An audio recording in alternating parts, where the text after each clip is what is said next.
Asia cup விளையாட போகிற India T20 side வந்து அனௌன்ஸ் பண்ணியிருக்காங்க. எல்லாருமே வந்து ரொம்ப எதிர்பார்த்தது என்ன அப்படின்னா, சுப்மன் கில்ல டீமில் எடுப்பாங்களா அப்படின்னு தான். சுப்மன் கில் கடைசியா T20 விளையாண்டு ஒரு 6 மாதம் இருக்கும். அந்த டைமில் சூரியகுமார் யாதவ் தலைமையிலான இந்தியன் டீம் வந்து எல்லா பக்கமும் போய் செமையாக விளையாண்டாங்கன்னு தான் சொல்லணும். முக்கியமாக சவுத் ஆஃப்ரிக்காவில், ஸ்ரீலங்காவில், அதுக்கடுத்து இங்கிலாண்டில் எல்லா பக்கமும் ரொம்ப நல்லா விளையாண்டாங்க.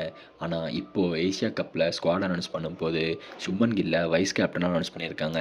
அப்படி சுப்மன் கில்ல வைஸ் கேப்டனா அனௌன்ஸ் பண்ணதுனால, இந்தியா வந்து அவங்க ஒரு செட்டு டீமா கடைசியா ஒரு 10 மேட்ச் விளையாண்டாங்க. அந்த 10 மேட்ச்லேருந்து இப்ப டீம் வந்து சேஞ்ச் பண்ணணும் அப்படிங்கிற நிலைமையில வந்திருக்காங்க. சஞ்சு சாம்சன் இதுவரைக்கும் ஓப்பன் பண்ணிட்டு இருந்தாரு. இப்போ சுப்மன் கில்ல வந்து வைஸ் கேப்டனா அனௌன்ஸ் பண்ணியிருக்கிறதுனால, சஞ்சு சாம்சனுக்கு விளையாட இடம் கிடைக்குமா அப்படிங்கிற ஒரு கேள்வியே இருக்கு.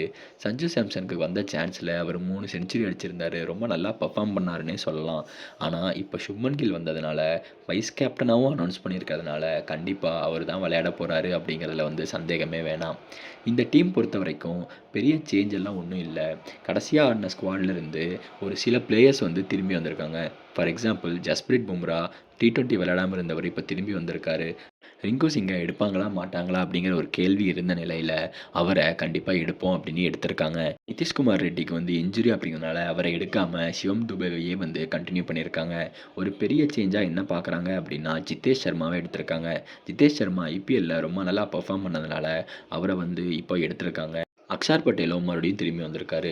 இப்போ இந்த ஸ்குவாட் எல்லாமே வந்து ஒரு டீசன்ட் ஸ்குவாட் தான் அப்படின்னு சொன்னாலும், நெறையா பிளேயர்ஸ் வந்து சான்ஸ் இல்லாம இருக்காங்க.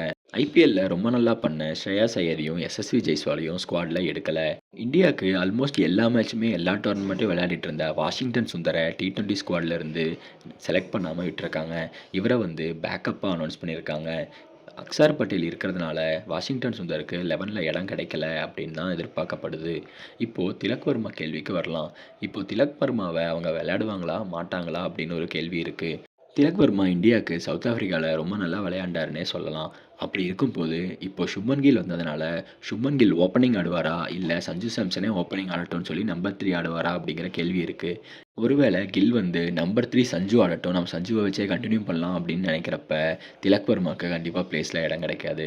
இதே சஞ்சு சாம்சன் வேணாம், நம்ம சித்தேஷ் சர்மாவ வச்சு விளையாடலாம் அப்படிங்கிறப்ப, சஞ்சு சாம்சனுக்கு டீம்ல இடம் கிடைக்காது.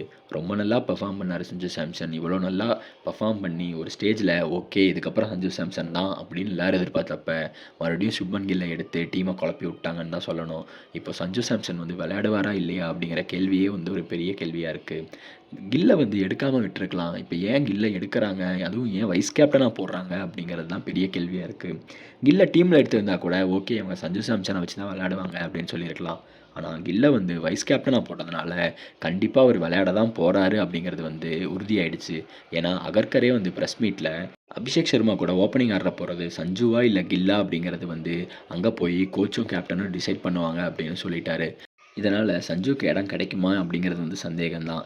இது மட்டும் இல்லாம அகர்கர் வந்து டீம் அனௌன்ஸ் பண்ணும்போது, சஞ்சுக்கு முன்னாடியே ஜிதேஷ் சர்மா பேர அனௌன்ஸ் பண்ணாரு.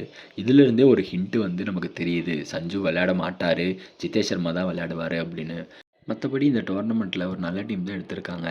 இந்த டீம் நல்லா போய் விளையாட வாய்ப்பு இருக்கு. ஏன்னா, இந்தியா விளையாண்ட எல்லா இடத்துலயுமே ரொம்ப நல்லா பண்ணாங்க. ஒரே ஒரு குறை என்னன்னா, சஞ்சுக்கு வந்து சான்ஸ் போயிடுச்சு அப்படிங்கிறது தான்.